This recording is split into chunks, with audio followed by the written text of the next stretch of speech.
Kunja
सरस्वतीं व्यासं ततो जयमुदीरये नष्टप्रायेषु भद्रेषु नित्यं भागवत सेवया भगवती उत्तम श्लोके भक्तिर्भवति नैष्ठिकी कृष्णाय वासुदेवाय देवकी नंदनाय च नंदगोपकुमाराय गोविन्दाय नमो नमः नमो पंकजनाभाय नमो पंकजमालिने नमो पंकजनेत्राय नमस्ते पंकजांग्रये हरे कृष्ण। तो आप सब बच्चों का बहुत बहुत धन्यवाद। यहाँ पे 3 दिन की राम कथा के आए हैं, तो मैं पहले दामोदर जी को धन्यवाद व्यक्त करूंगा कि उन्होंने इतना प्रेम से हमको आमंत्रण किया है। एक्चुअली फेस्टिवल के समय हमारे सेंटर से भी निकलना थोड़ा मुश्किल होता है, क्योंकि कांग्रेगेशन का इच्छा रहता है कि हम रहें वहाँ पे। तो प्रभु जी का इतना प्रेम पूर्वक आमंत्रण था, हम ना नहीं कर सके। तो मैं अपने आप को बहुत भाग्यशाली मानता हूँ कि कारवार के भक्तों के प्रति मैं कुछ सेवा कर सकूँ, ये अवसर मिला है। तो थोड़े दिन पहले मैं एक ऑनलाइन सेशन कर रहा था, तो वो ऑनलाइन सेशन के अंत में एक माता जी ने मुझसे प्रश्न पूछा कि आप गोवा जैसे जगह में रह के भक्ति कैसे करते हैं इतने सालों से। तो मैं उसको पहले तो बोला कि गोवा जैसे आप लोग सोचते हैं वैसा गोवा नहीं है, गोवा में भी सुसंस्कृत लोग हैं। और मैंने उसको और एक महत्वपूर्ण चीज बताया था कि मेरा ये पर्सनल अनुभव है कि इतने सालों से मुझे ऐसा लगता है कि मैं भक्ति के मार्ग पे टिका हूँ, कुछ कर रहा हूँ, क्योंकि मैंने ये जो सेवा का भाव है, जो भी अवसर मिला है सेवा का छोटा मोटा, मैंने थोड़ा गंभीरता से स्वीकार किया है। इसलिए वही मूड के साथ जब प्रभु जी यहाँ पे उन्होंने आमंत्रण किया मुझे, मैं आया हूँ। हालांकि मेरे पास बहुत बड़ा योग्यता नहीं है राम कथा करने के लिए, फिर भी मैं आया हूँ ये आशा लेके कि आप सब भक्तों का कुछ सेवा करूँगा, आप सबको का आशीर्वाद मिलेगा, तो हमारा भक्ति में जो प्रगति है वो बता रहेगा। तो मैं सोच रहा था ये 3 सेशन, सो बेसिकली आज शाम पे एक सेशन करेंगे, कल सुबह भागवतम क्लास जो बहुत आ सकता है, और कल शाम को। तो मेरे तरफ से 3 सेशन होगा, और निश्चित रूप से रामनवमी के समय रामनवमी का सेलिब्रेशन होगा यहाँ पे। तो मैं सोच रहा था कौन सा सेक्शन लूँ रामायण का, क्योंकि रामायण बहुत विशाल है। तो मैंने फाइनली डिसाइड किया कि हम सुंदरकांड पे चर्चा करेंगे। तो ये जो सुंदरकांड है पूरे रामायण का सबसे मधुर, सबका फेवरेट पार्ट है, रामायण का भाग है सुंदरकांड।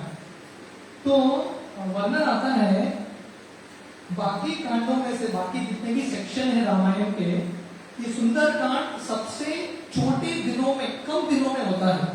जैसा आप देखेंगे जो बाल कांड है रामायण का वो 13 साल चलता है। उसके बाद जो अरण्य कांड है वो अयोध्या कांड ऑलमोस्ट 1 साल चलता है। अरण्य कांड फिर से ऑलमोस्ट 13 साल चलता है। किष्किंधा कांड 3 या 4 महीना तक होता है काफी में। और ये जो सुंदर कांड है एक्चुअली सिर्फ 4-5 दिनों की बात है, ओनली 4-5 डेज।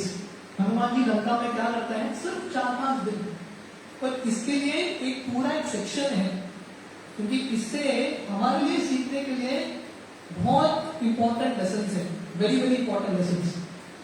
तो हम देखते हैं कि कितना आप कवर कर सके। तो अगर ये 3 सत्र में 3 सेशन में अगर हमने पूरा सुंदरकांड समाप्त किया, if you can complete it's a big achievement, तो वर्णन आता है कि जो सुंदरकांड पूर्ण रूप से पढ़ेगा या सुनेगा उसका जो लाभ है अनगिनत है। तो जब हम भगवान राम का कथा करते हैं निश्चित रूप से भगवान प्रसन्न होते हैं, पर भगवान और प्रसन्न होते हैं जब हम उनके भक्तों की कथा करते हैं। तो इसलिए सुंदरकांड में राम है ही नहीं पिक्चर में, पर सुंदरकांड में हनुमान जी हैं। इसलिए जब भी राम कथा होता है हनुमान कथा करना अवश्य है। तो भगवान और भगवान के भक्त इंटरकनेक्टेड है। इसलिए श्रील प्रभुपाद हमेशा उनके पुस्तक में बताते हैं जब हम कृष्ण कथा बोलते हैं तो कृष्ण कथा में भगवान के भक्तों की भी कथा आती है। जैसे अगर हम रामायण करेंगे बिना हनुमान जी का राम कथा कैसे होगा? अभी नेक्स्ट महीना नरसिंह चतुर्दशी आएगा, प्रहलाद महाराज की चर्चा के बिना नरसिंह भगवान का लीला हम चर्चा कर ही नहीं सकते। तो भगवान और उनके भक्तों की जो कहानी है इंटरकनेक्टेड है। तो पहला हम देखेंगे ये सुंदरकांड स्पेशल क्यों है, सुंदरकांड का स्पेशलिटी। तो वर्णन आता है कि ये जो कांड है सुंदरकांड, यहाँ पे भगवान राम का सुंदरता का वर्णन नहीं है, थोड़ा बहुत है, और सीता मैया का सुंदरता का थोड़ा बहुत वर्णन है। पर ये सेक्शन को सुंदरकांड क्यों बोलते हैं?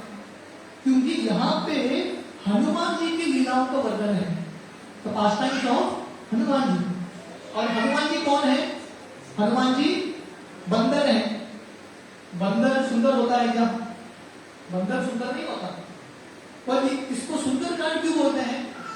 क्योंकि जब व्यक्ति भगवान की सेवा में लगता है व्यक्ति एक्चुअली सुंदर बनता है। तो वर्णन आता है ये कांड के पहले किष्किंधा कांड आती है, जब भगवान राम सुग्रीव से मिलते हैं। हनुमान जी भगवान राम को सुग्रीव के पास लेके जाते हैं और सुग्रीव और राम हाथ मिलाते हैं, गले लगाते हैं, और बाद में भगवान श्री राम सुग्रीव के चेहरे को काफी देर तक देख रहे हैं। तो सुग्रीव भगवान राम का तो चेहरा काफी देर तक देख सकता है, भगवान राम इतने सुंदर हैं, पर भगवान राम सुग्रीव के चेहरे में क्या देख रहे हैं? सुग्रीव तो बंदर है। भगवान देख रहे हैं कि फाइनली एक जीव, सुग्रीव बंदर है, पर फाइनली उसने डिसाइड किया है मेरे प्रति उन्मुख होने के लिए। तो इसलिए ये सुंदरकांड में ये सुंदरकांड सुंदर है क्योंकि इसमें हनुमान जी के लीलाएं हैं, हनुमान जी के कार्य हैं। इसलिए अगर हम सबको सुंदर बनना है भगवान की नजरों में, ये दुनिया की नजरों में सुंदर बनना नॉट सो इम्पोर्टेंट, पर सबसे महत्वपूर्ण क्या है? भगवान की नजरों में सुंदर बनना। तो भगवान की नजरों में सुंदर कब बनेंगे? जब हम मेहनत करेंगे भगवान की सेवा में। जब दामोदर लीला होती है, सुखदेव गोस्वामी वर्णन करते हैं यशोदा इतना परिश्रम कर रही है मक्खन बनाने के लिए, उसके शरीर से पसीना छूट रहा है, और सुखदेव गोस्वामी वर्णन कर रहे हैं कि कैसे ये पसीने से यशोदा और सुंदर लग रही है। क्यों? क्योंकि जब भक्त भगवान की सेवा के लिए मेहनत करते हैं भक्त एक्चुअली सुंदर बनते हैं। श्रील प्रभुपाद की एक शिष्य है जगत तारिणी माता जी, गुरुजन प्रभु की पत्नी है। तो एक्चुअली ये जो माता जी है इस्कॉन में आने से पहले ऑस्ट्रेलिया की एक बहुत बड़ी एक्ट्रेस थी, वेरी फेमस एक्ट्रेस, और इस्कॉन ज्वाइन होगी। प्रभुपाद का उन्होंने प्रभुपाद से दीक्षा स्वीकार किया, और पेपर में, ऑस्ट्रेलिया के पेपर में कवर पेज का आर्टिकल आ गया कि ये जो एक्ट्रेस है भक्त बन गई। तो 2 तस्वीर था, एक तस्वीर पूरा मेकअप के साथ एक्ट्रेस के रूप में, और उसके साइड में दूसरा तस्वीर वही माता जी साड़ी पहन के बिना मेकअप बर्तन घिस रही है इस्कॉन मंदिर में। और भक्त लोग वो पेपर लेके प्रभुपाद के पास चले गए, प्रभुपाद आपकी शिष्य के बारे में आया है पेपर में। प्रभुपाद ने वो आर्टिकल पढ़ा, दोनों पिक्चर गौर से देखा, और प्रभुपाद बोले ये माता जी बर्तन घिसते हुए और सुंदर लग रही है। क्यों? क्योंकि जब हम भगवान की के लिए सेवा करते हैं एक्चुअली हम सुंदर बनते हैं। तो इसलिए ये कांड का नाम है सुंदरकांड। दूसरा स्पेशलिटी है सुंदरकांड में, हनुमान जी गुरु के रूप में आते हैं। तो ये जब हम सेक्शन पढ़ेंगे हमको समझ में आएगा कि हनुमान जी अलग अलग रोल्स प्ले करते हैं। कभी कभी गुरु के रूप में आते हैं, कभी साधक के रूप में आते हैं और हमको सीख सिखाते हैं। तो यहाँ पे हनुमान जी गुरु बनते हैं और गुरु का कर्तव्य क्या है? भगवान और जीव को जोड़ना। तो यहाँ पे सीता मैया साधक है, जीवात्मा है, जो भगवान से अलग हो गई है, भगवान से अलग हो गई है। जब सीता को आकर्षण होता है वो माया मृग के प्रति, जो मरीच है उसके प्रति आकर्षण होता है, तो सीता जी क्या करती है? लक्ष्मण को बेचती है अपनी जिंदगी से और राम को भी बेचती है। तो जब हमारा पतन का कारण क्या है? जब हम माया के प्रति आकर्षण प्राप्त करते हैं तो हम भगवान राम से अलग होते हैं और उस समय रावण आता है सीता का अपहरण करने के लिए। तो ऐसे ही मन और जो अहंकार है हमको अपहरण करके, जैसा सीता को बंदी बनाया जाता है वैसे ही हम सब बंदी बन चुके हैं ये दुनिया में। जैसे सीता एक द्वीप में है, हम सब भी भवसागर में फंस चुके हैं। भगवान राम को छोड़ के, हमारा धाम छोड़ के यहाँ पे आए हैं, फंस चुके हैं। तो भगवान आने से पहले हमारी जिंदगी में किसको बेचते हैं? गुरु को बेचते हैं। यस्य प्रसादा भगवत प्रसादो। भगवान का कृपा कब आता है? जब पहले हमारी जिंदगी में गुरु का कृपा आता है। तो भगवान राम जाने से पहले लंका में पहले हनुमान जी को बेचते हैं।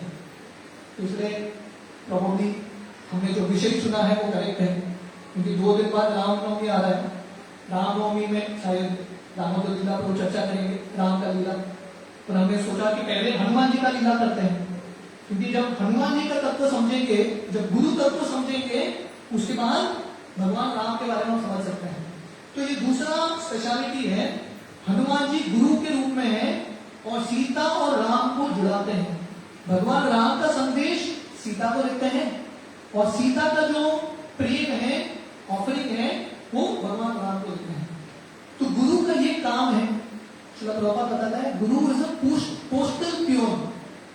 एक प्योन है, जैसे पोस्टमैन है, वो क्या करता है? चिट्ठी यहां से वहां देता है, वहां से यहां देता है। तो गुरु का कर्तव्य है भगवान राम का संदेश हम तक पहुंचाना, ऐसा वाया मीडियम, और हमारा जो प्रेम है भगवान तक पहुंचाना। इसलिए जब हम भगवान को भोग लगाते हैं, हम डायरेक्टली भगवान को भोग नहीं लगाते। पहले हमारे गुरु जो वर्ग है, गुरु वर्ग से प्रार्थना करते हैं और उनके माध्यम से हमारा जो भोग है, हमारा जो ऑफरिंग है, भगवान तक देते हैं। तो तीसरा स्पेशलिटी यहाँ पे हम देखेंगे, हनुमान जी ये कांड शुरू होने से पहले, सुंदर कांड शुरू होने से पहले, सीता मैया से मिलने से पहले वो सोच रहे थे कि वो राम दूत है, he is the messenger of Ram. पर सीता का भक्ति देखने के बाद हनुमान जी तैयार करते हैं कि मैं राम दूत नहीं, मुझे राम दास बनना है। तो इसमें फर्क है।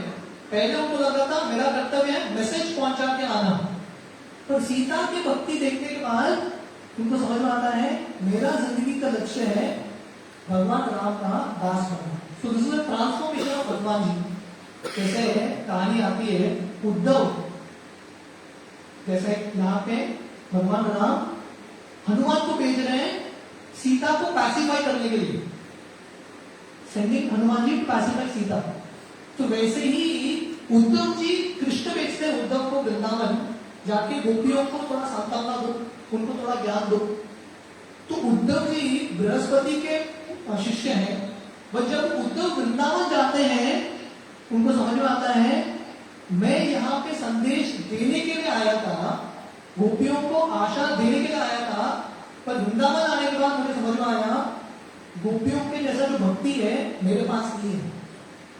तो बहुत बार कोई व्यक्ति रहेगा जिसका सेवा है प्रवचन देना, लोगों को ज्ञान देना, पर बहुत बार ऐसा होता है जब आप जाते हैं भक्तों को ज्ञान देने के लिए, प्रवचन देने के लिए, भक्तों से आप बहुत कुछ सीख के आते हैं। So it is always both ways, दोनों तरफ से होता है।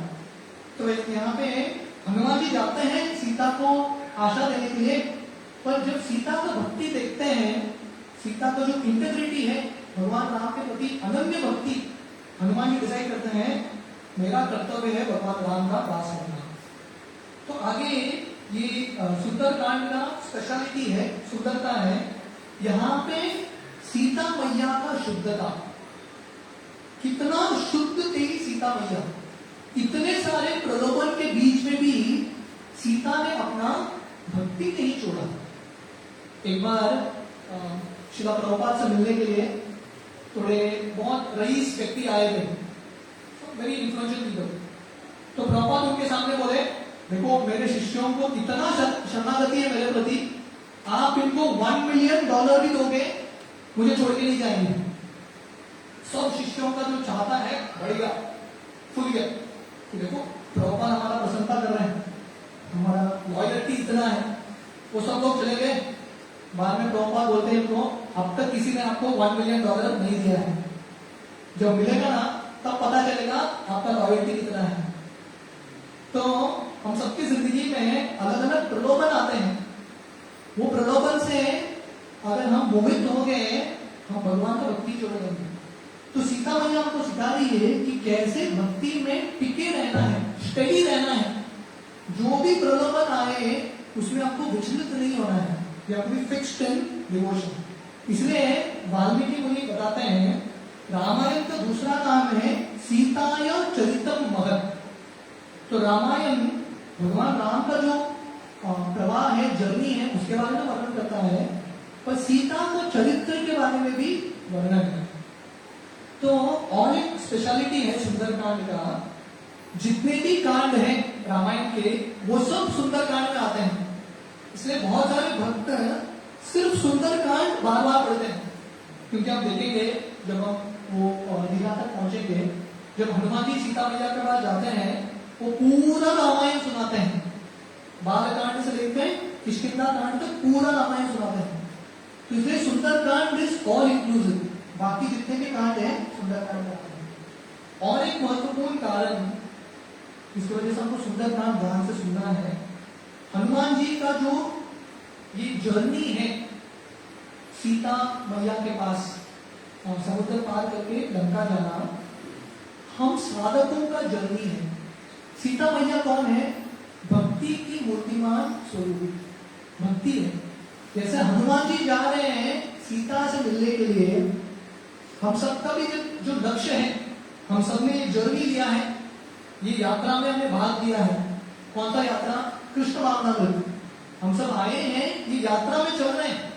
ये जो मार्ग है भक्ति का, इसका हम अनुसरण कर रहे हैं। क्यों कर रहे हैं? क्योंकि हमको भक्ति प्राप्त करना है। वी वांट टू अचीव भक्ति। जो अनन्य भक्ति है, ब्रज की भक्ति है, वो प्राप्त करना है। पर वो कैसे प्राप्त करें? साधक के मार्ग में क्या क्या अड़चन आ सकते हैं, आएंगे, इससे कैसे बचना है, हनुमान जी सिखाते हैं। इसलिए जब हम शास्त्र पढ़ते हैं या सुनते हैं, हमको ध्यान से सुनना है। बचपन में पता नहीं आप लोगों ने खेला है कि नहीं, बचपन में गेम होता है ट्रेजर हंट, गेम खेला है। एक जगह पर जो खजाना है छुपा रहता है, और वो प्राप्त करने के लिए अलग अलग जगह पे चिट्ठी होता है। आप यहाँ पे जाओगे, बोलेगा नहीं आप यहाँ पे जाओ, यहाँ पे जाओ। तो ये गेम को जीतने के लिए, जो ट्रेजर है वो प्राप्त करने के लिए बहुत ध्यान से करना पड़ता है, क्योंकि कहीं से भी वो क्लू निकल सकता है। आप किसी भी चीज को नजरअंदाज नहीं कर सकते। इसलिए जब हम शास्त्र पढ़ते हैं, उनको कैसे पढ़ना है? बहुत ध्यान से पढ़ना है। ये जो सुंदरकांड है, इसमें हम देखेंगे कि हनुमान जी की जर्नी में हनुमान जी का मूड क्या था, हनुमान जी का मनोभाव क्या था, कैसे अलग अलग परिस्थिति में बर्ताव करते हैं, उनसे हमको सीखना है। We have to learn. और कब लर्न करेंगे? जब हम अटेंटिव रहेंगे, जब ध्यान से सुनेंगे और समझेंगे, तब आपको समझ में आएगा ये छोटी छोटी चीजों में फर्क होता है। Small things make a big difference. छोटा छोटा जो चीज है, अगर उसका पालन करेंगे, तब हमारे जिंदगी में भक्ति मिलेगी। तो जो शुद्ध भक्ति है वो मिलेगा। तो इस तरह से ये अलग अलग कारण है या अलग अलग रीजंस हैं, जिसके वजह से ये सुंदरकांड बहुत स्पेशल है। तो दिस वाज लाइक जो मूड सेटिंग है सुंदरकांड का, सुंदरकांड सुन के क्या क्या मिलेगा। तो अभी हम ये सुंदरकांड में प्रवेश करते हैं। तो लास्ट टाइम मैं जब आया था एक बार कारवार के संडे फिश में प्रवचन देने आया था, how many years back? 4 years back, 4 साल पहले। तो 4 साल पहले भी जब आया था, मैंने हनुमान जी का जो छलांग है लंका में, वही चीज मैंने डिस्कस किया था। आप में से कितने भक्तों को याद है? कोई भक्तों को याद है, बाकी लोगों को याद नहीं है, मैं थोड़ा रिपीट कर सकता हूँ उसको। तो सुंदरकांड शुरू होती है जब हनुमान जी और जो दक्षिण दिशा में जो बंदर सुग्रीव में भेजे थे, वो सब रामेश्वरम के तट पे आते हैं। तो एक्चुअली उसके पहले बहुत प्रयास करते हैं सीता को ढूंढने का, अलग अलग जंगल में, अलग अलग वनों में प्रवेश करते हैं, ढूंढते हैं, सीता मिलती नहीं है। तो जैसा समय बीतता गया वो और निराश होते गए। तो सुग्रीव ने 30 दिन का समय दिया था वापस आने के लिए, इनका 2 महीना हो गया, सीता मिली नहीं, निराश हो गई। तो एक्चुअली एक गुफा आता है, जब वो एक जंगल में प्रवेश कर रहे हैं, एक पहाड़ पर चढ़ते हैं और उसके बाद एक गुफा है। तो हर बंदर सोच रहा है गुफा में प्रवेश करें कि न करें। तो जनरली अंगद जो वाली का पुत्र था, ये पूरे सेना का लीडर था। दक्षिण दिशा में जो बंदर गए थे उनका लीडर था अंगद। तो जनरली अंगद पहले चलते थे और हनुमान जी पीछे चलते थे। हजारों लाखों बंदर थे, पहला अंगद और पीछे सबसे पीछे हनुमान जी। तो जैसा बता रहा था, जब हम ये पूरा सेक्शन सुनते हैं, हमको छोटा छोटा चीज नोट करना है। तो यहाँ पे देखिए हनुमान जी कितने यशस्वी बने। अभी भी लोग हनुमान जी का गुणगान करते हैं, है कि भगवान राम का मंदिर होगा कि नहीं, कृष्ण का मंदिर होगा कि नहीं, गली गली पे हनुमान जी का मंदिर है। हर व्यक्ति हनुमान जी का पूजा करता है। क्यों? क्योंकि हनुमान जी के पास ये सब गुण था। ऐसा नहीं कि उनके पास सिर्फ शक्ति था, हनुमान जी नम्र भी थे, सेना के पीछे रहते थे एंड में। पर ये जब गुफा के पास आते हैं, अंगद कंफ्यूज होता है, उसका कॉन्फिडेंस चला जाता है, अंदर प्रवेश करें कि नहीं, क्योंकि पूरा अंधेरा है ये गुफा में। उस समय हनुमान जी आगे आते हैं। तो हनुमान जी परफेक्ट लीडर है। जब उनका जरूरत नहीं है पीछे रहते हैं, जब उनका जरूरत है तभी सामने आते हैं। तो हनुमान जी आगे आके सब बंदरों का हाथ पकड़ते हुए ये गुफा में प्रवेश करते हैं। तो ये जब गुफा के अंदर जाते हैं, वो देखते हैं कि एक पूरा एक माया का नगरी था, सब सोने का चीज, फर्स्ट क्लास फल फूल, खाने के लिए मधु, सब कुछ था।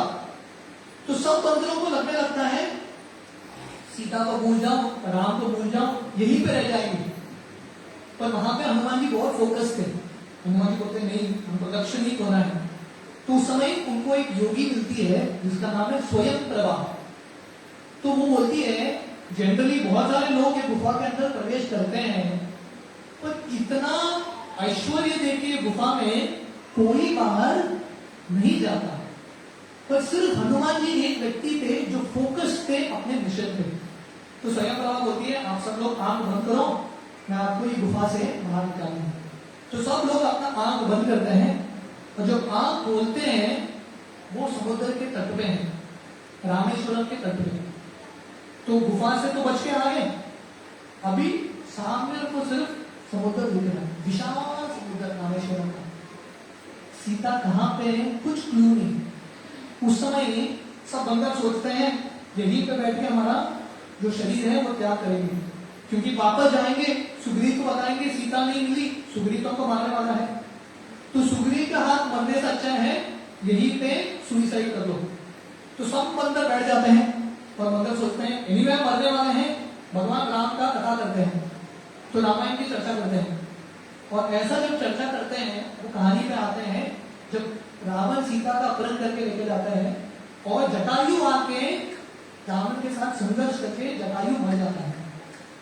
तो जब जटायु की बात होती है कि जटायु मर गए भगवान राम की सेवा में, जटायु को जो बड़ा भाई है संपत्ति, वो आते हैं वहां पे और ये बंदरों को बताते हैं कि यहां से ये रामेश्वर तट के 100 योजन दूर, 800 मील दूर लंका करके एक द्वीप है, वहां पे सीता है।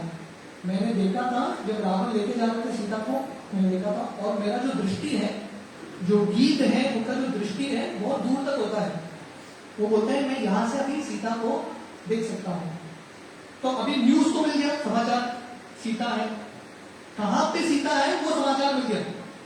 तो अभी प्रश्न है कौन जाएगा वहां तक और कैसे जाएंगे? तो ये सब तो बंदर है, पंक्षी तो नहीं उड़ने गए, बंदर है, कौन जाएगा? तो एक एक बंदर, पहले तो सब निराश होते हैं, सब आशा खो लेते हैं कि क्या करें।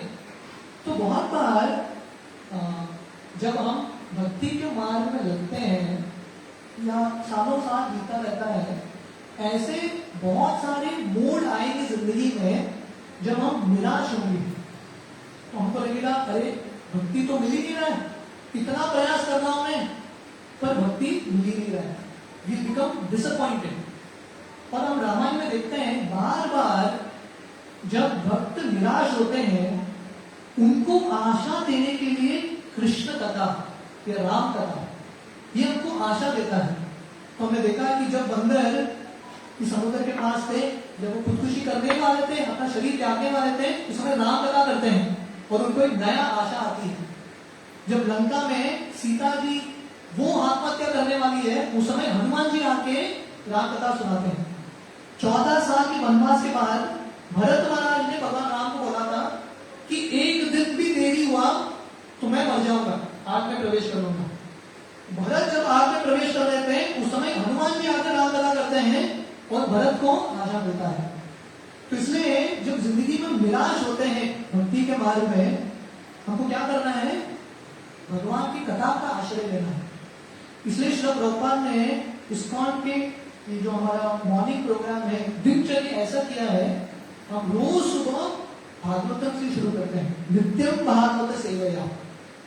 क्योंकि जब हम भागवतम सुनते हैं एक नया स्फूर्ति आता है। तो ऐसे ही पहले तो सब बंदर निराश हो गए, कौन छलांग लगाएगा? तो उस समय अंगद उठते हैं क्योंकि लीडर है, उनका कर्तव्य है जोश देना पूरे पार्टी को। तो अंगद बोलते हैं ठीक है आप सब लोग बताओ आप कितना छलांग लगा सकते हो। तो एक बंदा बोलता है 1 माइल, मैं 1 ही मील छलांग लगा सकता हूँ। दूसरा बंदा बोलता है मैं 500 मील छलांग लगा सकता हूँ। तो ऐसा अपना अपना जो क्षमता है वो बताते हैं। फाइनली अंकल बोलते हैं मैं 800 मील छलांग लगा सकता हूं पर वापस नहीं आ सकता। तो जब अंकल बोलते हैं मैं छलांग लगा सकता हूं 800 मील, सब बंदर नाचने लगते हैं। पर जब अंकल बोलता है पर मैं वापस नहीं आ सकता, सब निराश होते हैं। तो एक्चुअली जब अंकल ये बोल रहे हैं कि मैं जा सकता हूं पर वापस नहीं आ सकता, इसका ये मतलब नहीं कि अंगद के पास क्षमता नहीं था वापस आने के लिए। अंगद का प्रॉब्लम क्या था? अंगद वाली का पुत्र था और वाली का जिंदगी था पूरा मजा मस्ती का जिंदगी, पूरा जो ईट ड्रिंक भी नहीं, पूरा मजा करो एंजॉय करो, वही वाली का जिंदगी था। और अंगद वाली का पुत्र है।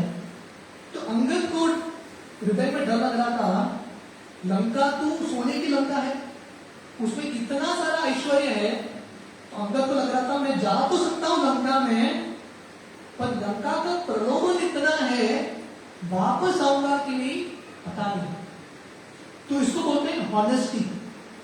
जब हम कुछ कार्य करते हैं प्रचार का कार्य में, हमारे क्षमता को जानना बहुत इंपॉर्टेंट है, हमारी कैपेसिटी को जानना बहुत इंपॉर्टेंट है।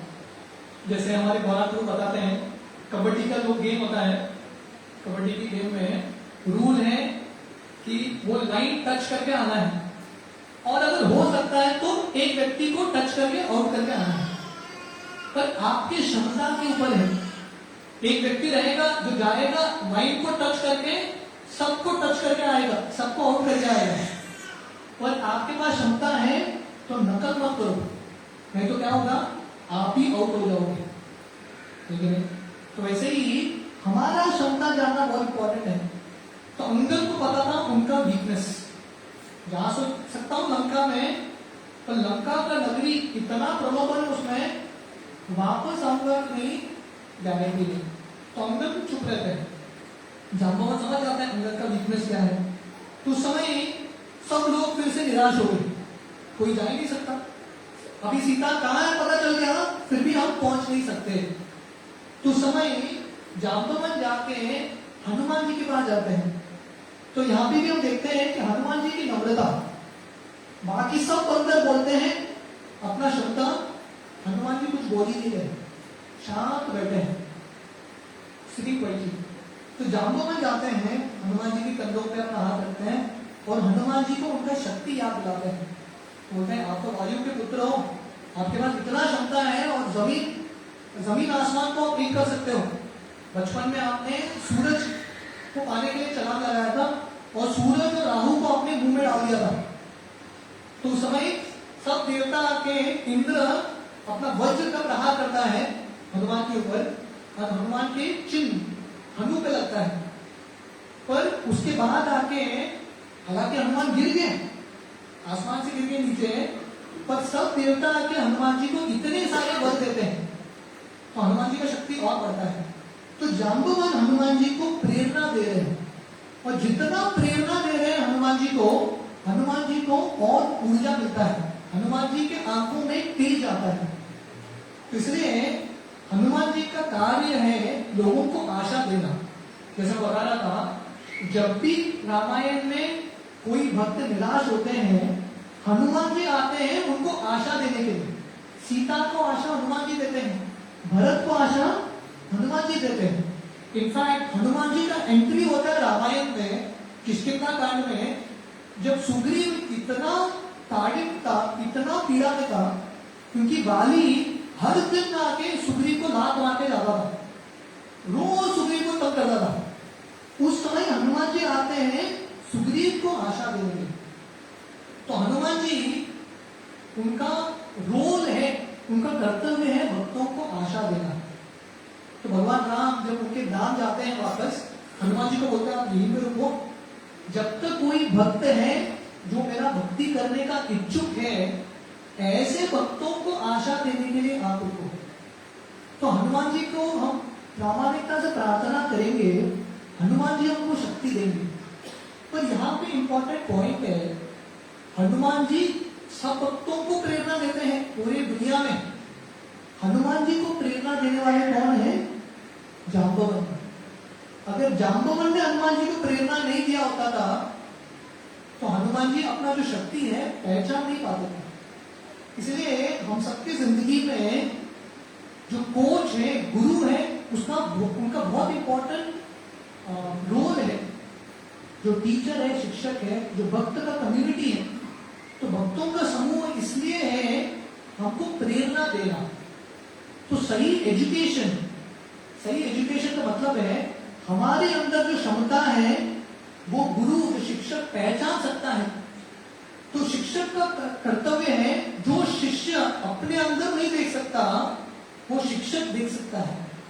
हनुमान जी अपना क्षमता नाप नहीं पाए, अपना शक्ति नाप नहीं पाए, जांबवान ने हनुमान जी को उनका शक्ति याद दिलाई।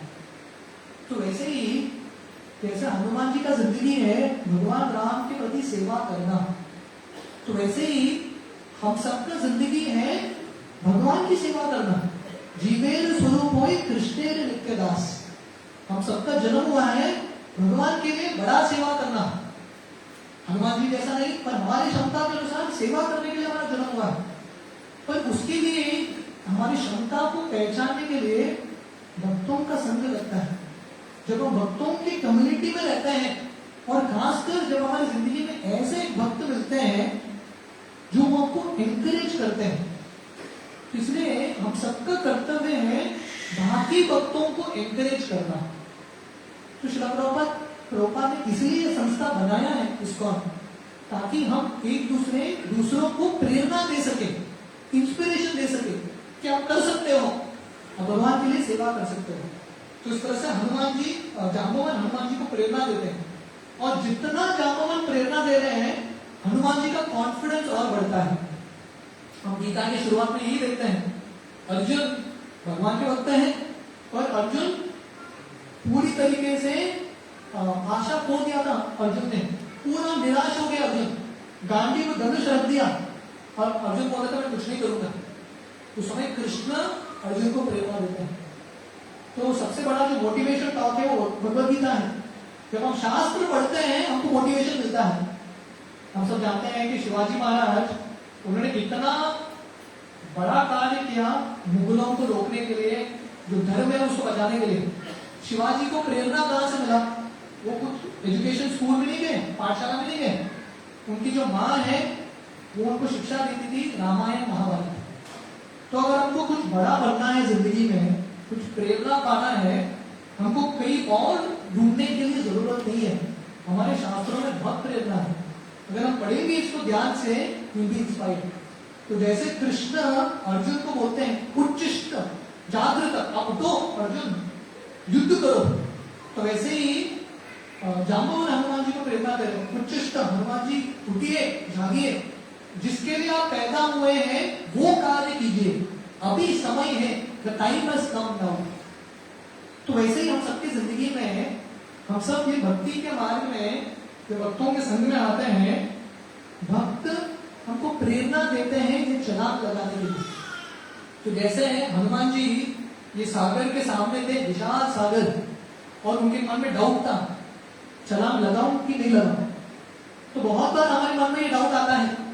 भक्त बोलते हैं अरे भक्ति करो, पर हमको डाउट आता है करूं नहीं करूं, क्षमता है कि नहीं, क्या होगा, बीच में गिर जाऊंगा। हनुमान जी सोच सकते थे, जांबवन तो बोल रहे हैं मैं कर सकता हूं, पर बीच में उड़ गया, मेरा फ्यूअल टैंक खत्म हो गया, तो बीच में ही समुद्र में लैंडिंग। तो इसके लिए भक्ति करने के लिए बड़ा दिल चाहिए, विश्वास चाहिए, अदौश श्रद्धा, भक्तों के शब्दों पे विश्वास। तो हनुमान जी को हम सेलिब्रेट करते हैं, हनुमान जी का गुणगान गाते हैं, हनुमान जी की पूजा करते हैं, क्योंकि हनुमान जी का जिंदगी शुरू होता है भक्तों के शब्दों पे विश्वास। तो ये विश्वास बहुत इंपॉर्टेंट है, श्रद्धा। जब हम भक्तों के शब्दों पे श्रद्धा रखेंगे और वो श्रद्धा के साथ हम छलांग जब लगाएंगे तब एक्चुअली भक्ति मिलेगा।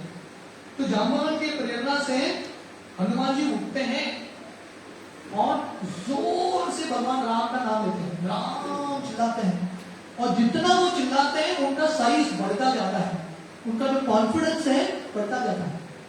तो जैसे वो बताता था, जब हम भगवान के नामों का उच्चारण करेंगे श्रद्धा के साथ, ये विश्वास रखते हुए कि भगवान का जो नाम है भगवान से अभिन्न है, नाम नामिनो अभिन्नत्वम। जब भगवान के नामों पे हमारा विश्वास जब होगा, हमको कॉन्फिडेंस आएगा।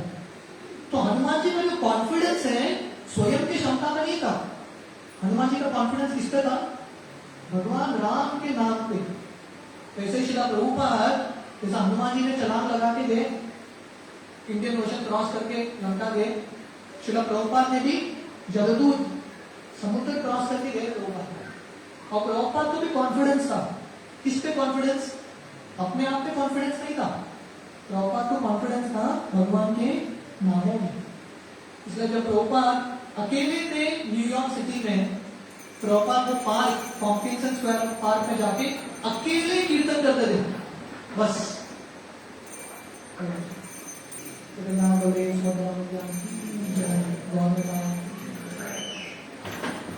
तो शिला प्रभुपाद को ये कॉन्फिडेंस था हरि नाम में, कॉन्फिडेंस तो होनी है। तो हनुमान जी जितना राम का नाम लेते हैं उनका साइज और बढ़ता है 10 गुना, और जितना स्मरण करते हैं भगवान राम का नाम 50 गुना बड़े हो गए।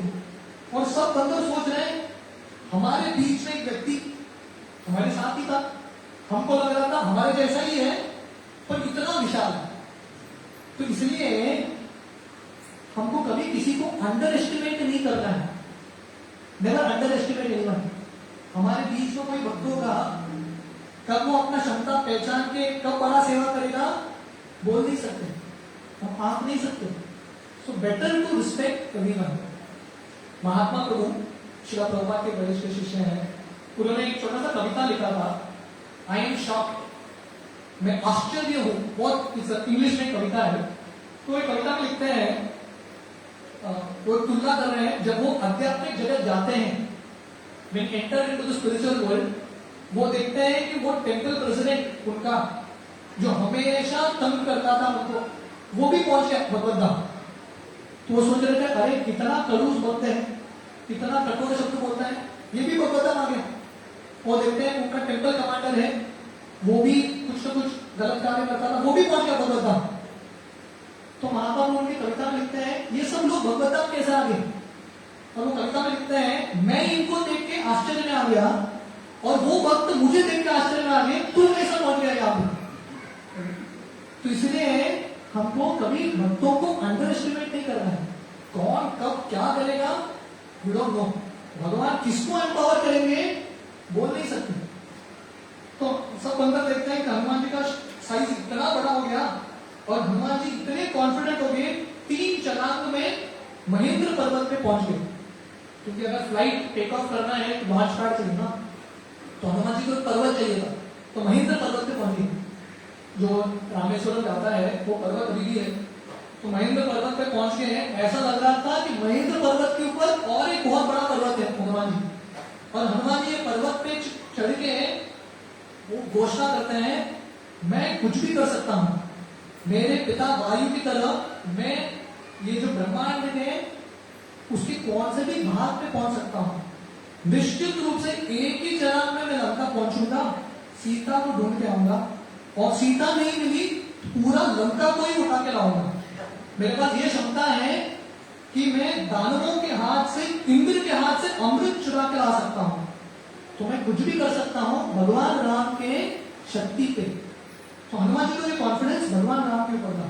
तो समय सब बंदर इतने प्रसन्न होते हैं क्योंकि कितने देर तक निराश थे, फाइनली उनके बीच में कोई है जो कॉन्फिडेंट था और सब उनको सपोर्ट करते हैं। तो ये भी एक बहुत इंपॉर्टेंट सीख है। जब हम वैष्णव हमारी कम्युनिटी में हम देखते हैं कि भगवान किसी को छूट रहे हैं उनका कार्य करने के लिए, हमको उनके प्रति ईर्ष्या नहीं होना चाहिए बल्कि उनको एनकरेज करना चाहिए। We should be happy. So real success, सही में सफलता है जब हम दूसरों की सफलता देख के खुश होते हैं, वो सफलता है। पर जब दूसरों की सफलता को देख के हम निराश होते हैं, वो सबसे बड़ा विफलता है, ग्रेटेस्ट फेलियर। तो सब बंदर इतने प्रसन्न हो गए कि भगवान ने हनुमान जी को कृपा दिया है, given mercy to Hanuman ji. तो समय जाम्बवन बोलते हैं हनुमान जी आप जाइए और सीता को ढूंढ के भगवान राम का संदेश उनको लेके आइए, और हम सबका आशा आप पे निर्भर है, हम यहीं पे रहेंगे, आपका राह देखते रहेंगे, हमारा प्रार्थना आप सबके साथ आपके साथ है।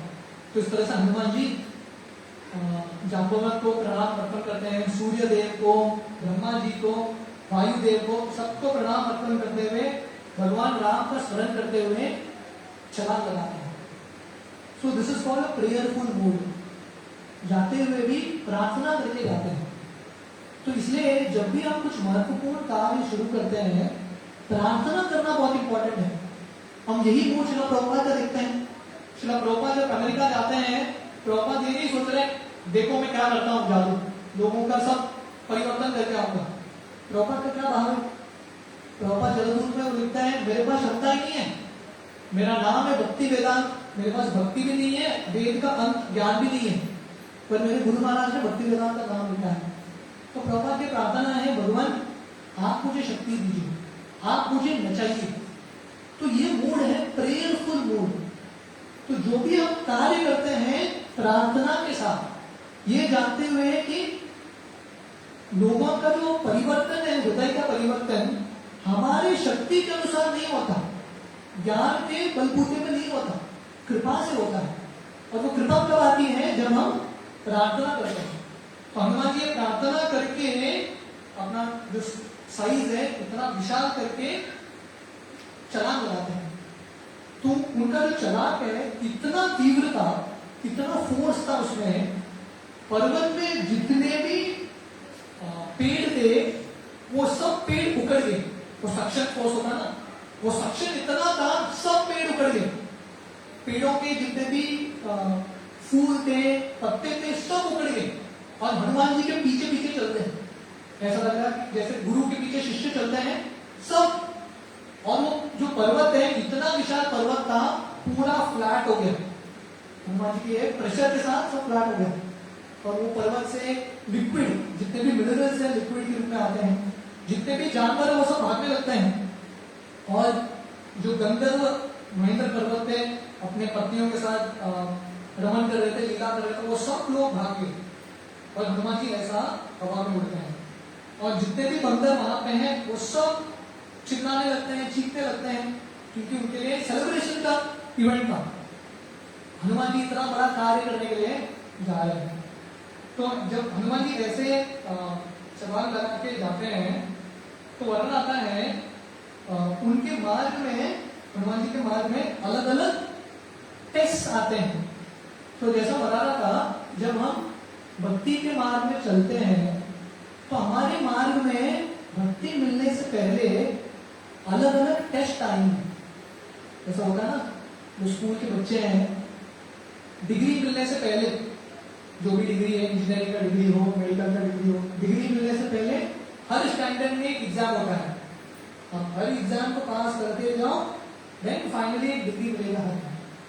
तो वैसे ही भक्ति में डिग्री चाहिए, भक्ति चाहिए तो हर एक मोड पे टेस्ट पास करना पड़ेगा। परम पूज्य दादानाथ स्वामी महाराज बोलते हैं, जिंदगी क्या है? जिंदगी life is a moment to moment choice. हर एक क्षण पे एक टेस्ट है, अगर वो टेस्ट को पास करेंगे नेक्स्ट लेवल पे जाएंगे, नेक्स्ट लेवल पे जाएंगे। तो हनुमान जी की ये प्रवाह में, ये जर्नी में क्या क्या हमारी जिंदगी, भक्ति की जिंदगी में क्या क्या टेस्ट, क्या क्या अड़चन आ सकते हैं और इससे आप पार होके कैसे सीता भक्ति को प्राप्त कर सकते हैं, हनुमान जी सिखाते हैं। तो पहला चीज हमने ऑलरेडी देखा, ये जो समुद्र है, हनुमान जी चलान लेते हैं विश्वास के साथ। तो इसलिए भक्ति शुरू होती है भक्तों के शब्दों पे विश्वास। वो विश्वास के साथ जब हनुमान जी चलते हैं पूरे कॉन्फिडेंस के साथ, उस समय बीच समुद्र में से एक सोने का पर्वत आता है जिसका नाम है मैनक। क्योंकि वरुण देव जो समुद्र के देवता है, वो हनुमान जी को कुछ रेसिप्रोकेट करना चाहते हैं, क्योंकि हनुमान जी जा रहे हैं भगवान राम के मिशन में, और भगवान राम के जो पूर्वज हैं उनका नाम था राजा सगर, और ये सगर राजा ने सागर को बनाया था, समुद्र को। तो ये जो समुद्र है, वरुण देव है, सगर राजा के सेवक हनुमान जी जा रहे हैं उनके कुल की सेवा करने के लिए। तो अभी उनको कुछ ग्रैटिट्यूड अर्पण करना था। तो ये मैनक पर्वत, सोने का पर्वत, उनके पानियों में छुपा था। वरुण देव मैनक को बोलते हैं, आप जाके हनुमान जी को थोड़ा विश्राम कराओ, क्योंकि हनुमान जी बहुत इंपॉर्टेंट कार्य में जा रहे हैं, ऑलरेडी 2 महीने से थके हुए आए हैं, उनको थोड़ा रिजुविनेशन चाहिए, उनको रेस्ट चाहिए, शांति चाहिए। तो आप थोड़ा उनको रेस्ट दे दो, रेस्ट देने के बाद उनको जाने दो। तो हनुमान जी जब उड़ रहे हैं, बीच समुद्र में एक सोने का पर्वत उठता है, और इतना सुंदर था वो मैनक पर्वत, शिखर सोने के, बहुत सुंदर पेड़ थे, फल थे, अलग अलग पंक्षियां, first class relaxation place, first class place to relax. तो ये मैनक पर्वत आके हनुमान जी को प्रणाम करके बोलते हैं, हनुमान जी आप मुझे सेवा करने का अवसर दीजिए बस, क्योंकि वरुण देव ने मुझे आज्ञा दिया है आपका सेवा करने के लिए, आप राम का कार्य करने के लिए जाओ। और दूसरा, मैनक बोलती है मेरा पर्सनल रीजन है जिसकी वजह से मैं आपका सेवा करना चाहता हूं। जब एक जमाने में शास्त्र वर्णन करते हैं, पर्वतों के पंख होते थे और पर्वत उड़ते थे, जहां पे चाहिए उड़ जाते थे। जैसे आप लोगों के मंदिर के सामने पर्वत है, इमेजिन करो पर्वत के पंख थे, आप सुबह उठ के देखोगे पर्वत है, शाम अगला दिन सुबह पर्वत नहीं है, उड़ के चला गया।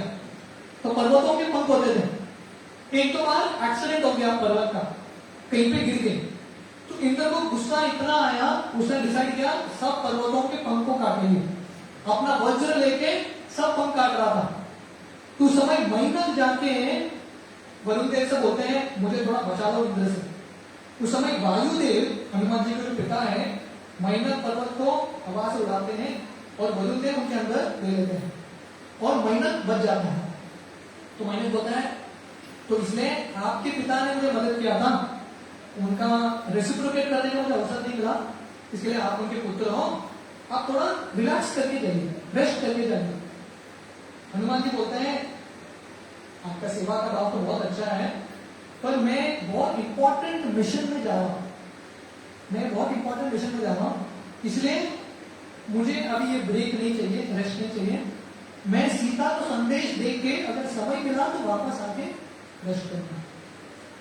तो जब हम भक्ति में प्रगति करते हैं तो पहला बाधा आता है लेजीनेस, आलसीपन, मेंटल लेजीनेस। हमको लगता है अरे इतना भी तीव्र क्यों भागना भक्ति में, थोड़ा आराम से धीरे धीरे, slow and study with the race, इतना गाई कहाँ है, बहुत समय है भक्ति करने के लिए। तो माया का सबसे बड़ा ट्रिक है, माया आपको बोलती है अरे बाबा भक्ति करो, भक्ति करो। भक्तों को माया क्या बोलती है, भक्ति मत करो, क्योंकि उनको तो इच्छा ही नहीं है। पर भक्तों को बोलेगी भक्ति मत करो, भक्त नहीं सुनेंगे, माया को प्रवचन देंगे। तो माया भक्तों को क्या बोलती है, भक्ति करो, फर्स्ट क्लास भक्ति करो, पर कल से, थोड़ा मजा करो, कल से भक्ति। तो ऐसा हमको फंसाती है माया, कल से फर्स्ट क्लास। तो ऐसा कल करते करते जिंदगी बीत जाता है। तो हनुमान जी सिखा रहे हैं कि आलसीपन से बचने के लिए सबसे इंपॉर्टेंट है फोकस। व्यवसायत्मिका बुद्धि एकेह कुरुनंदना, वो फोकस रखना बहुत इंपॉर्टेंट है। अगर वो फोकस प्रायोरिटी नहीं होगा, माया देवी के ये अलग अलग प्रलोभन में या अलग अलग प्रपोजल्स में हम फंसते रहेंगे। मीटिंग कॉट, आप लोगों ने वो कैलाश का कहानी सुना होगा ना, कैलाश का कहानी सुना। तो नारद ने आपको कैलाश को बोलते हैं भक्ति कर बोला, तो कैलाश बोलता है समय नहीं है, वो बिजी हूं। तो देखिए माया का ये ट्रिक है, बाकी सब चीजों के लिए समय है, दुनिया भर की चीजों के लिए समय है, कथा पे आने के लिए, भगवान का भक्ति करने के लिए समय नहीं, नो टाइम। तो कैलाश बोलता है बहुत बिजी हूं। तो नारद ने थोड़े दिन बाद आता है, देखते हैं कि कैलाश चला गया, उसका तस्वीर लगा है। तो नारद ने बोलते हैं बाबा बोला था मैंने तुमको भक्ति कर, तूने सुना नहीं। तो वहां पे कुत्ता भौंकता है, कैलाश बोलता है मैं कुत्ते के शरीर में आ गया। नारद ने बोलते कुत्ता बन गया, घर की रक्षा करना है, चोर आते हैं, मेरा कर्तव्य रक्षा करना है। तो हर एक व्यक्ति को लगता है मैं बहुत इंपॉर्टेंट व्यक्ति हूं, मैं अपना कार्य नहीं करूंगा तो जिंदगी जो ये जो दुनिया है वो चलने वाला नहीं है। नारद ने बोलता अभी तो भक्ति कर, बोलता है नहीं अभी भी रिस्पॉन्सिबिलिटी है, रिस्पॉन्सिबिलिटी समाप्त नहीं होगा। कुत्ता भी मर जाता है, सर्प बन जाता है कैलाश। नारद ने फिर से आता है, बोला था मैंने तुमको, मनुष्य जिंदगी खो लिया, कुत्ते का जिंदगी खो लिया, देख कर हालत क्या है, सर्प बन गया। अभी तो भक्ति कर, अभी तो भगवत धाम चल। अभी भी सर्प के रूप में कैलाश बोलता है नहीं, मैंने घर बनाया इतने मेहनत से, इतने सारे चूहे हैं इधर, इन चूहों से बचाने के लिए मुझे ही रहना पड़ेगा सर्प के रूप में। और उसके ही पुत्र और पोते चप्पल लेके कैलाश को मारते हैं, तब कैलाश को समझ आता है। तो ऐसे ही हम पोस्टपोन करते रहते हैं और हमको लगता है थोड़ा रिलैक्स करो, बहुत समय है। तो हनुमान जी सिखा रहे हैं भक्ति में प्रगति करना है, भक्ति प्राप्त करना है, तो सबसे इंपॉर्टेंट क्या है, फोकस और सेंस ऑफ अर्जेंसी, तत्कालिकता, सेंस ऑफ अर्जेंसी रखना बहुत इंपॉर्टेंट है। ये जानना कि जो मृत्यु है कभी भी आएगा, विश्वासे नाहि विश्वास कदा रूपो भविष्यति, कीर्तनीय मतो भाग्या हरे नामैव केवलम। विश्वासे नाहि विश्वास, जब वो कब वो फाइनल लास्ट ब्रेथ होगा, अंतिम सांस होगा, उसका कुछ गारंटी है क्या, किसी को पता है कब होगा? विश्वास है नहीं विश्वास है, कदा रूपो भविष्यति, कभी भी आएगा। कीर्तनीय मतो भाग्या, इसलिए भक्ति कीर्तन कब से करना है, बचपन से करना है। कौमारे आचरे प्राज्ञो, बचपन से करना है। और ऑलरेडी अगर नौजवान है तो समय चला गया है, तो समय के लिए रुकना नहीं है, move with the sense of urgency. तो हनुमान जी महीने को छूते हैं और बोलते हैं मैं तो भगवान राम का भक्त हूं, सेवक हूं, मेरा मिशन है, मेरे पास रेस्ट करने के लिए समय नहीं। श्री प्रभुपाद की जिंदगी देखो, प्रभुपाद 70 साल की उम्र में क्या तेजी से प्रभुपाद ने काम किया। 10 साल, 10 years, last 10 years of Prabhupada, 10 साल में क्या क्या नहीं कर दिया प्रभुपाद ने। पूरे दुनिया भर में 108 मंदिर थे प्रभुपाद के, हजारों शिष्य, इतने सारे पुस्तक, इतने सारे प्रवचन प्रभुपाद ने किया। क्यों? क्योंकि प्रभुपाद ने टाइम वेस्ट नहीं किया, ही डिडंट वेस्ट टाइम। तो एक बार प्रभुपाद कमल कृष्ण महाराज और उनके एक दो शिष्यों से मिल रहे थे और मायापुर में डिस्कशन चल रहा था। प्रभुपाद बोले मैंने मायापुर बनाया है आप लोगों के लिए रिटायरमेंट होम है, आप जिंदगी भर प्रचार करो, जब आप बूढ़े बन जाओगे ना तो मायापुर में आकर रिटायर हो गए। तो कमल कृष्ण महाराज बोलते हैं प्रभुपाद आप भी तो बूढ़े हो, आप क्यों नहीं रिटायर होते? प्रभुपाद बोलते हैं मेरे लिए रिटायरमेंट नहीं है। तो समय कमल कृष्ण महाराज बोलते हैं हम भी कभी रिटायर नहीं होंगे, सेवा करते रहेंगे। तो इसलिए सबसे इंपॉर्टेंट है वो जो जोश है, वो जो ऊर्जा है वो मेंटेन करते रहना। जब हनुमान जी जब आगे जाते हैं उस समय बीच समुद्र में से एक नाग की जो माँ है, नाग माता सुरसा आती है, अपना मुंह बड़ा करके बहुत घोर रूप लेके हनुमान जी को बोलती है मुझे मिल गया, मैं सोच रहा था आज कहाँ खाना मिलेगा, भगवान ने भेज दिया। अवे के रास्ते से फर्स्ट क्लास एक बादल आ रहा है, ब्रह्मा जी ने बोला है मुझे वर दिया था जो भी गुजरेगा उसको मेरे मुंह में प्रवेश करना ही पड़ेगा। तो ब्रह्मा जी का वर है आपको घुसना ही पड़ेगा। हनुमान जी बोलते हैं एक नाग माता मैं इंपॉर्टेंट कार्य करने के लिए जा रहा हूँ, मैं सीता को संदेश देकर वापस आता हूँ, बाद में चाहिए तो आप खा लो मुझे। सुरसा बोलती है नहीं तुमको मेरे मुंह में प्रवेश करना ही है। तो समय हनुमान जी अपना जो साइज है वो बढ़ाते हैं, सुरसा अपना मुख का साइज बढ़ाती है, हनुमान जी और बढ़ाते हैं, ये और बढ़ाती है। इन दोनों के बीच में कॉम्पिटिशन चल रहा है, जितना बढ़ाती है हनुमान जी उतना साइज सुरसा बढ़ाती है।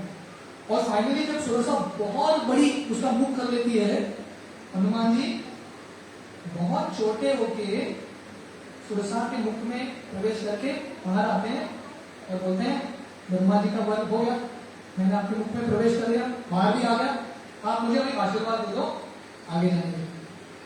तो पहला जो हमने देखा था जो मेहनत है वो साधना के मार्ग में होता है। भक्तों की जिंदगी में 3 महत्वपूर्ण अंग है, साधना, संबंध और सेवा। साधना के लिए सबसे बड़ा बाधा है आलसीपन, लेजीनेस, मेंटल लेजीनेस।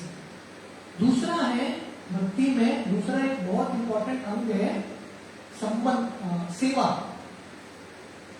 संबंध, वैष्णवों के बीच में जो संबंध है।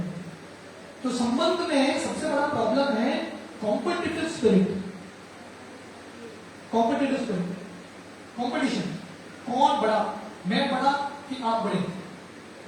तो कभी कभी भक्ति के मार्ग में भी होता है, कॉम्पिटिशन आ जाता है, भक्तों के बीच में कॉम्पिटिशन। तो हनुमान जी यहाँ पे सिखा रहे हैं हमको क्या करना है, ये प्रॉब्लम को सॉल्व करने के लिए नंबर बनना है। कौन व्यक्ति संबंध बना के रख सकता है, जो नम्र है वही संबंध बना के रख सकता है। क्योंकि दोनों का अहंकार बड़ा है तो संबंध टूट जाएगा, मिशन चला जाएगा। एक बार 2 व्यक्ति थे, 2 शिष्य थे, दोनों एक दूसरे से झगड़ा, दोनों का चलता ही नहीं था और दोनों गुरु की सेवा कर रहे हैं। दोनों एक पैर, गुरु का एक पैर को ये मसाज कर रहा है, दूसरे पैर को ये मसाज कर रहा है, पैर को मसाज कर रहा है। तो इनके बीच में झगड़ा, गुरु के पैर को मसाज करते करते एक दूसरे से झगड़ा कर रहा है। ये व्यक्ति गुरु के वो दूसरे पैर को ये चिमटा दे रहा है, ये व्यक्ति गुरु के ये पैर को चिमटा दे रहा है। गुरु सोच रहे हैं बाबा आप लोग मेरा सेवा कर रहे हो, क्या कर रहे हो? तो बहुत बार ऐसा हो जाता है, गुरु का सेवा पर झगड़ा। तो उसके लिए क्या करना है, नम्र बनना है, बिकमिंग हम्बल। तनादपि सुनिचेन तरोदपि सविष्णुना अमानीन मानदेन कीर्तनीय सदा। इसलिए जो नम्र बनता है वही भक्ति कर सकता है। ये फॉर्मूला है निरंतर भक्ति करने के लिए, नम्र बनना। इसलिए जब झगड़ा होता है 2 भक्तों के बीच में या 2 लोगों के बीच में, हर व्यक्ति सोचता है पहला उसको माफी मांगने दो, मेरा थोड़ी ना गलती है, उसको झुकने दो। ये सोचता है उसको झुकने दो, पर एक्चुअली जो पहला झुकता है वही महान है। तो अभी सुरसा के बीच में और हनुमान जी के बीच में संघर्ष चल रहा है, दोनों अपना साइज बढ़ा रहे हैं, पर हनुमान जी छोटे होके निकलते हैं। जीता कौन, सुरसा जीती कि हनुमान जीते? हनुमान जीते ना, सुरसा का तो गुंगा नहीं हो रहा है। क्यों हनुमान जीते? क्योंकि हनुमान जी ने अपना अहंकार कम किया। जो नम्र स्तर रहता है वही महान व्यक्ति है। जो अपना घमंड बना के रखता है वो महान नहीं है। तो हनुमान जी सोच रहे हैं अगर हमको भगवान की सेवा करनी है, ये छोटे झगड़ों में हमको फंसना नहीं है। We shouldn't get caught up with silly things. पर मुझे राधानाथ महाराज उनके जर्नी पुस्तक में छोटी सी कहानी लिखते हैं। जब वो इस्कॉन पे आने से पहले, जब वो 17-19 साल के थे, वो ऋषिकेश गए थे तपस्या करने के लिए। जैसे गंगा के तट पर बैठे तपस्या कर रहे थे, तो 1 महीना पूरा वो एक ऋषिकेश में पत्थर है, उस पर बैठ के तपस्या करते थे सुबह से लेकर शाम तक। और जब वो वापस आते थे एक गाजर खाते थे। पूरा 1 महीना उन्होंने यही किया। महीने के एंड में किसी ने उनको 50 पैसा भिक्षा दिया था, तो उन्होंने डिसाइड किया महीने के एंड में मैं फीस्ट करूंगा। फीस्ट क्या? मूंगफली खाऊंगा। तो ऋषिकेश के रास्ते में जब वो एक गुफे में रहते थे, गुफे में जब जा रहे थे वो मूंगफली का पैकेट लेके जाते थे। और उस समय जंगल था। जब ये मूंगफली का पैकेट लेके जाते हैं, सब बंदर आते हैं, उनका आक्रमण करके मूंगफली लेके चले जाते हैं। तो महाराज वहां पे लिखते हैं, तो वैसे ही ये दुनिया में लोग झगड़ा करने लगते हैं। पर किसके लिए झगड़ा? ये दुनिया के फालतू मूंगफली के लिए, छोटे चीजों के लिए संघर्ष, झगड़ा। तो भक्त मतलब ऊंचा विचार रखना। हनुमान जी उनके मिशन पे फोकस कर रहे थे। ये छोटा चीज मुझे तो फर्क नहीं है, पॉकेट स्मॉल थिंग्स। जो क्रेन है, बदक है, बगुला, आई थिंक क्रेन इसको बगुला, बगुला, जो बगुला है एक पैर पर खड़ा होता है और ध्यान से देखता है। वो क्या देख रहा है? मछली को देख रहा है, पर छोटी मछली को छोड़ देता है, बड़े मछली को ही पकड़ता है। तो वैसे ही हमको बगुले की तरह बनना है। छोटे छोटे झगड़ों को छोड़ दो, इसमें हमको समय खर्च नहीं करना है, हमारा फोकस बड़ी चीज को होना चाहिए। तो ऐसे हनुमान जी जब आगे बढ़ते हैं, सुरसा उनको आशीर्वाद देती है। एक्चुअली देवताओं ने मुझे भेजा था आपको टेस्ट करने के लिए, आप टेस्ट में पास हो गए, मेरा आशीर्वाद आपको सीता मिलेगी, आप सीता को राम का संदेश दो। हनुमान बहुत प्रसन्न होते हैं और आगे बढ़ते हैं। तो वर्णन आता है जब हनुमान जी अपना उड़ान उड़ रहे हैं, हनुमान जी कितना ऊंचा उड़ते थे। तो शास्त्र वर्णन करते हैं हर व्यक्ति का अपना उड़ान का कैपेसिटी है, क्षमता है। जो गंधर्व है वो धरती के पास उड़ते हैं, जो किन्नर है गंधर्व के आगे और ऊंचा उड़ते हैं। उसके ऊपर जो चारण है सिद्ध, उसके ऊपर उड़ते हैं, जो चारण है उसके ऊपर उड़ते हैं। और गणेश और कार्तिकेय सबसे ऊंचे स्तर पे उड़ते हैं, उसके ऊपर शिव जी का स्तर है हवा में उड़ने का। तो हनुमान जी शिव जी के जो मार्ग है, आसमान का मार्ग है, उस पर उड़ रहे थे। और जब हनुमान जी उड़ रहे थे, जमीन पे समुद्र में उनका छाया गिर रहा था। तो जब हनुमान जी जैसे उड़ते हैं तो देखते हैं कि सडनली बीच हवे में ही रुक गए, आगे भी नहीं जा पा रहे, पीछे भी नहीं जा पा रहे, बीच हवे में स्टक। बहुत बार भक्ति में ऐसा अनुभव होता है, गाड़ी आगे भी नहीं पीछे भी नहीं, ऐसा हवा में लटका है। हनुमान जी सोच रहे क्या चल रहा है, और वो देखते हैं कि धीरे धीरे वो नीचे आ रहे हैं। कोई शक्ति उनको नीचे खींच रही है समुद्र में, और जोर जोर से खींच रही है। तो हनुमान जी देख नहीं पा रहे कि कौन है, पर ये शक्ति नीचे खींचती है हनुमान जी। तो ये है सिम्पिका। तो जब हनुमान जी समुद्र के बिल्कुल पास आते हैं, 1 मील दूर, सिम्पिका उठती है, अपना मुंह खोल के बाहर आती है हनुमान जी को निगलने के लिए। तो सिम्पिका भक्ति के मार्ग में तीसरी बाधा है ईर्ष्या, एनवी। ईर्ष्या का मतलब क्या है? ईर्ष्या का मतलब है दूसरों में दोष देखना और वो दोष को पकड़ के लोगों को खींचना। देखिए, ये दुनिया में कोई भी व्यक्ति परफेक्ट नहीं है, हर व्यक्ति के अंदर अच्छे गुण भी है, बुरे गुण भी है। जो छाया है लोगों का बुरा साइड है। तो हनुमान जी जा रहे थे भगवान राम की सेवा में, और उनका भी एक छाया था। तो सिमिका क्या करती है? हनुमान जी के छाया को पकड़ती है और उनको खींचने का प्रयास करती है। तो ईर्ष्या या ईर्ष्यालु लोग यही करते हैं। क्या करते हैं? दूसरों में बुराई ढूंढो और बुराई ढूंढ के ऐसा एडवर्टाइज करो, उनका नाम खराब करने का प्रयास करो। बस ये दुर्योधन का मेंटालिटी है। द्रोणाचार्य एक बार युधिष्ठिर को बुला के बोलते हैं, युधिष्ठिर जाके ढूंढो राज्य में आपसे कोई बुरा व्यक्ति है क्या। और दुर्योधन को बोलते हैं जाके ढूंढो तुमसे अच्छा कोई है क्या।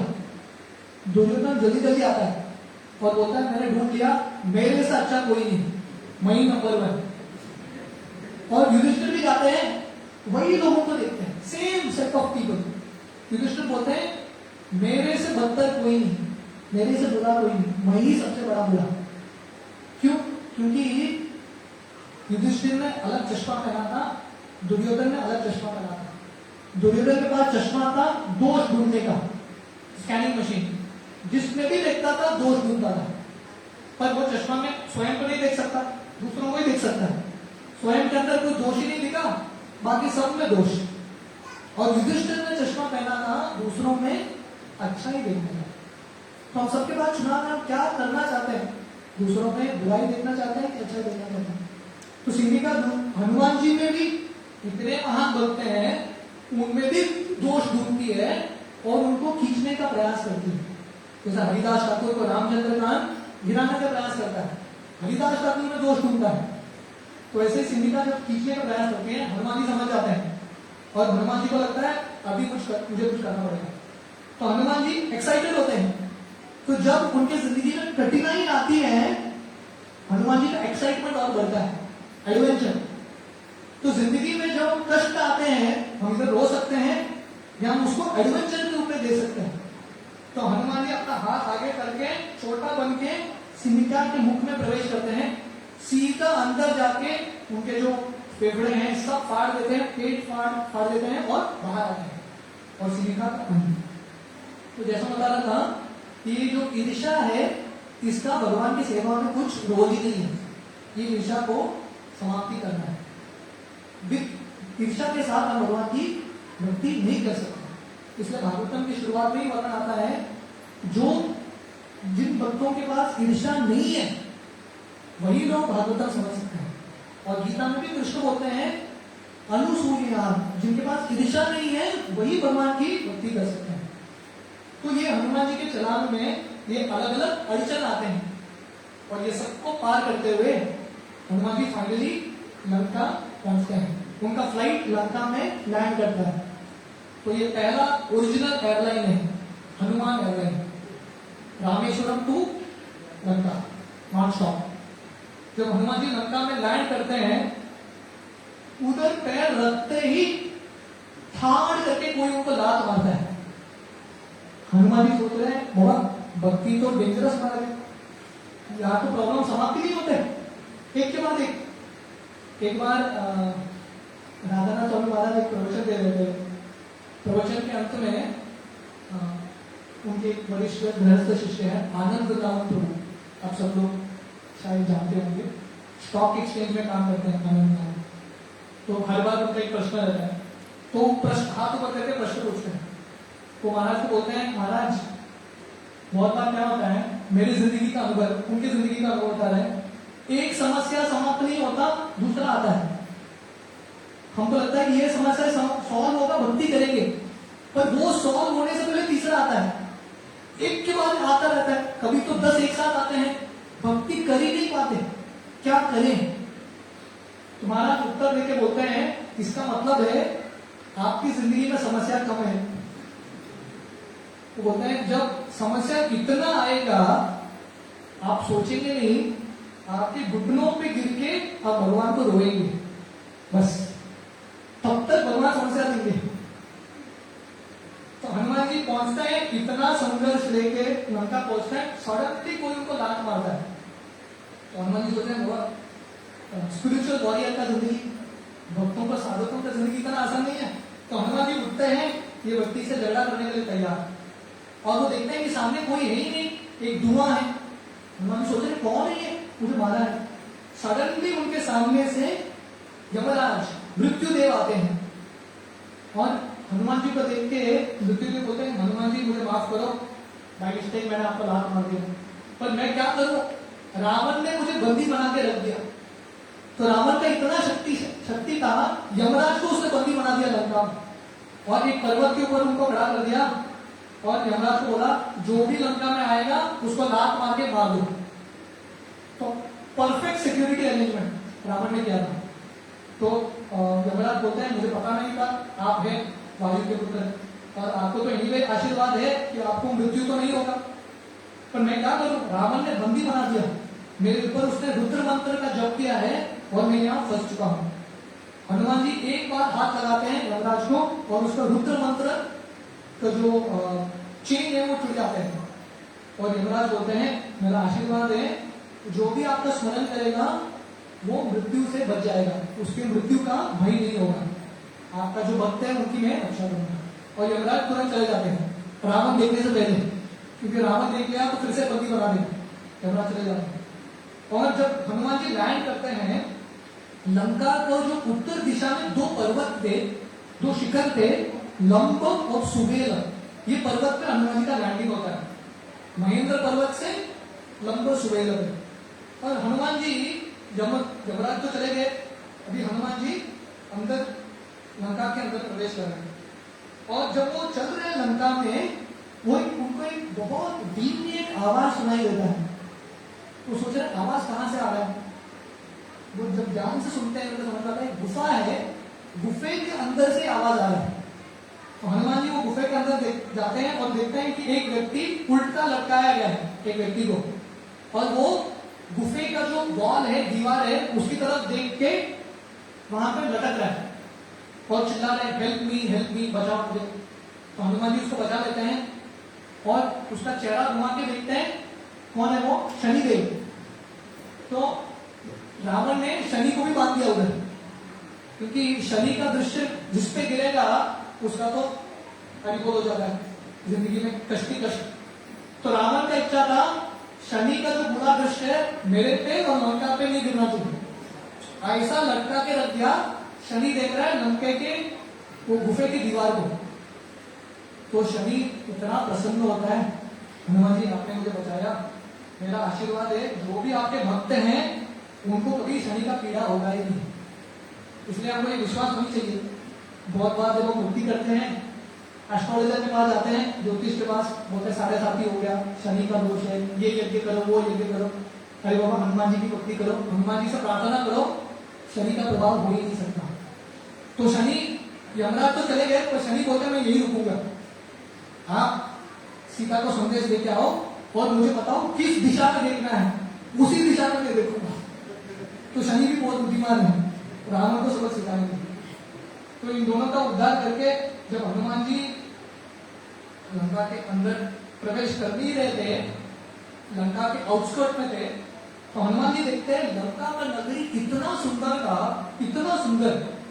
बीच नगरी में एक पर्वत जिसका नाम है त्रिकुट माउंटेन, और ये पर्वत के शिखर पे रावण का नगरी, रावण का महल, और सब जगह सोना। तो हनुमान जी सोच रहे हैं ये जो लंका है इंद्र के अमरावती से ज्यादा ऐश्वर्य है लंका में। तो आचार्य वर्णन करते हैं कि जैसे मैं बता रहा था, जब हमको भक्ति की प्राप्ति करनी है, हमारे जिंदगी में अलग अलग अड़चन आते हैं, अलग अलग पर्वतों को हमको लांघना पड़ता है, और अलग अलग गुण हमारे जिंदगी में लाना पड़ते हैं। तो हनुमान जी लंका तक पहुंचने के लिए, अब तक पहुंचने के लिए 3 पर्वत पे चढ़ते हैं, 3 शिखर पे विजय प्राप्त करते हैं।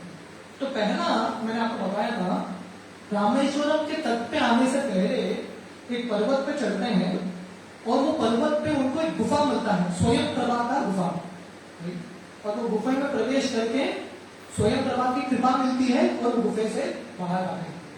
तो अभी दूसरा पर्वत महेंद्र पर्वत, तो पहले स्वयं प्रभा का पर्वत था, दूसरा महेंद्र पर्वत पर चढ़ के छलांग लगाते हैं, समुद्र को लांग के आते हैं, और अभी ये तीसरा पर्वत सुबेल और लंब, लंका की शुरुआत। तो हर एक पर्वत एक गुण को सिंबॉलिक है, एक गुण का को प्रतिनिधित्व करता है। तो पहला पर्वत है जो स्वयं प्रभा का पर्वत है, वो है श्रद्धा। जब हम श्रद्धा लाएंगे हमारी जिंदगी में, तब हमको कृपा मिलेगी। दूसरा पर्वत है विचार, सही विचार। और तीसरा पर्वत है वैराग्य, रिनाउंसिएशन।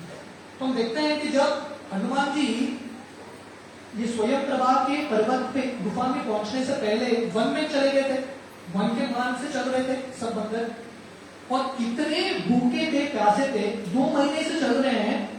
एक ऐसा जगह था रेगिस्तान जहां पे पानी नहीं, पीने के लिए, खाने के लिए कुछ नहीं, और उनके मन में संशय आने लगा, डाउट, कि ये जो मार्ग हमने चुना है वो सही है कि नहीं।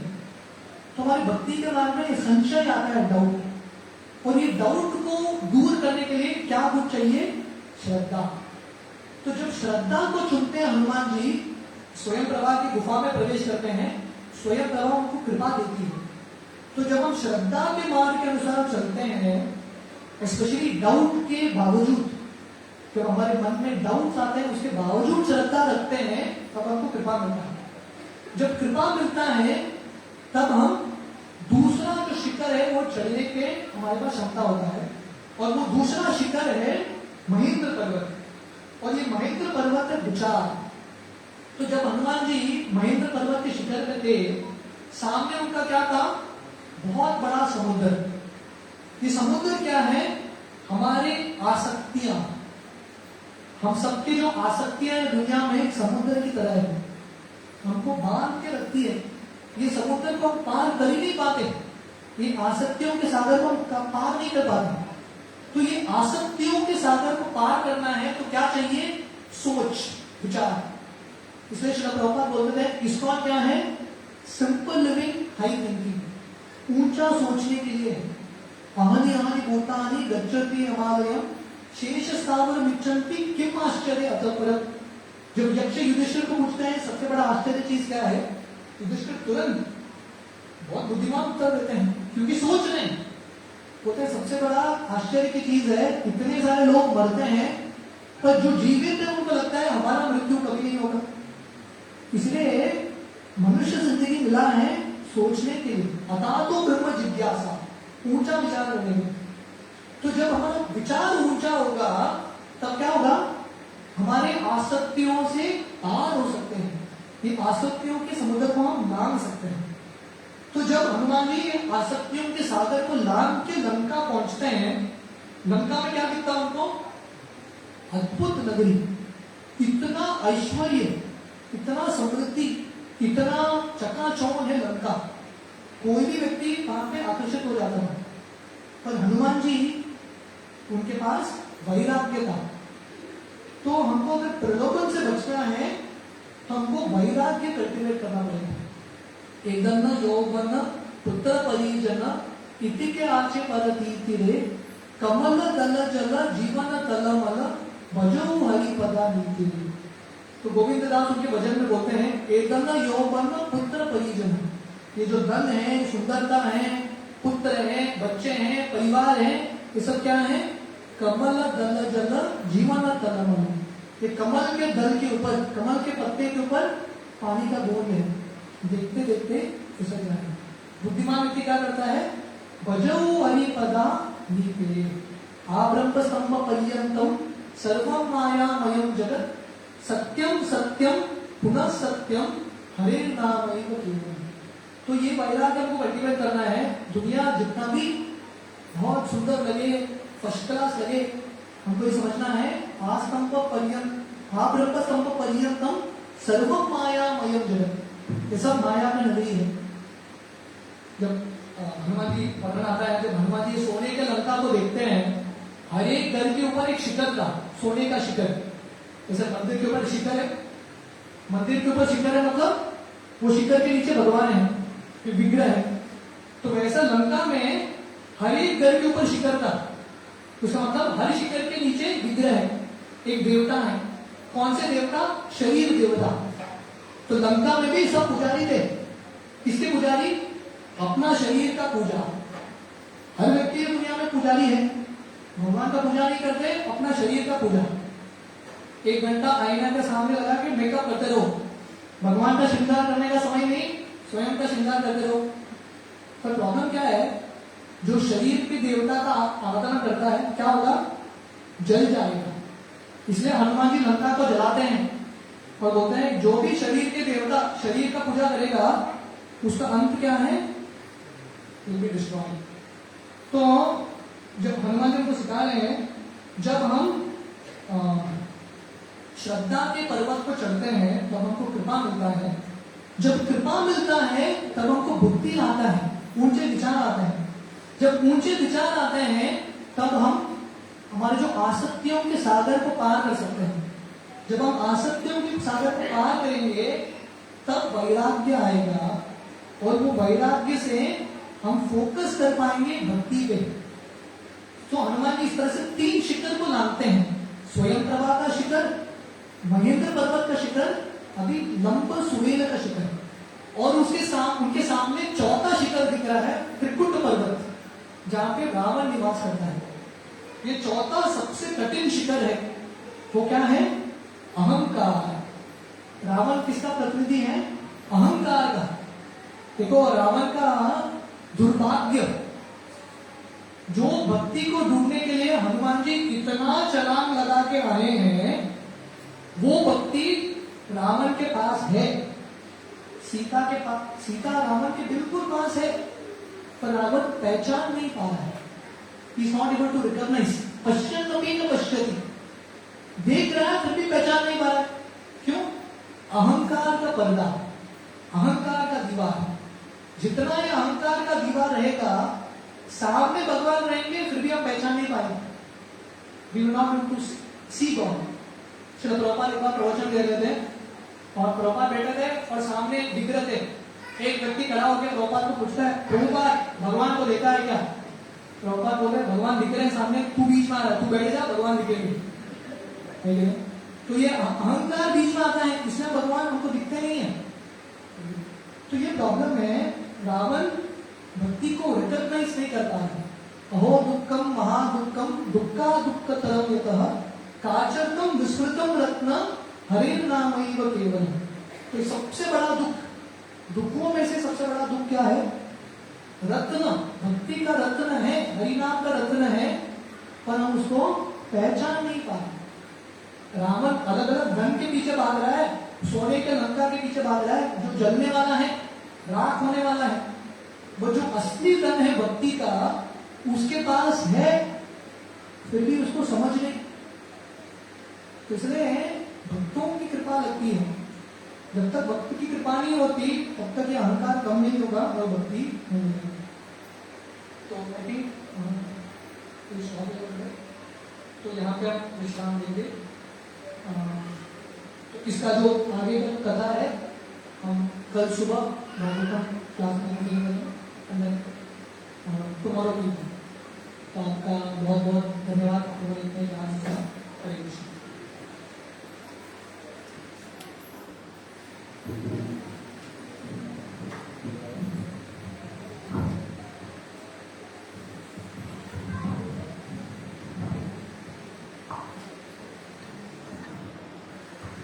हरे